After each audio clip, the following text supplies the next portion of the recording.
We've been in the process for 45, close to 60 days studying it, pulling every condominium document, and the numbers aren't final yet, but this is kind of a rough estimate of kind of where we stand today.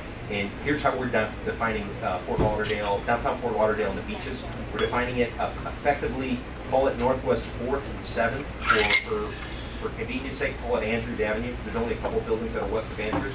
Take that over to the Atlantic. Take it from Sunrise at the northern boundary, take it down to State Road 84 or 24th Street, roughly, right before Eller Drive. So that's kind of the area we're looking at. We've broken it down into 3 quadrants.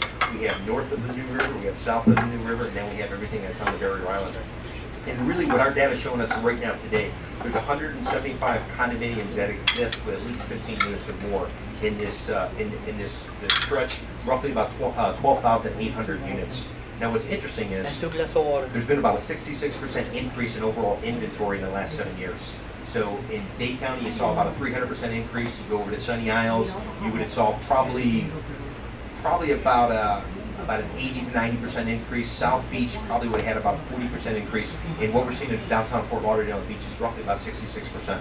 Now of the 175 buildings, of the 12,800 units, there were roughly 40 buildings constructed since '03 with 15 units or more, with a grand total of about 5,100 units, which leaves 135 old existing buildings prior to '03 with about 7,700 units.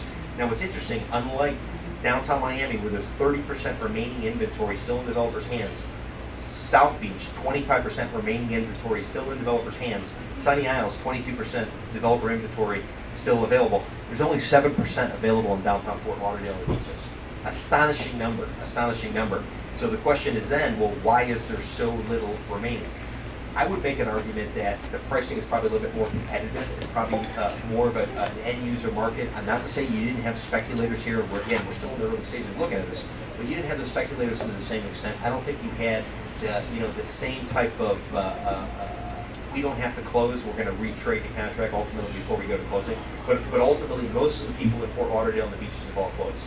They've all closed. We're looking at Hollywood Hellendale right now. We'll then proceed and go up to Boca Raton, and then after that, we're going to be looking at downtown West Palm. I would say downtown West Palm is probably going to be much similar to your downtown Miami situation, opposed to something like downtown Fort Lauderdale. So, overall, it's very, very, very good news in Broward County.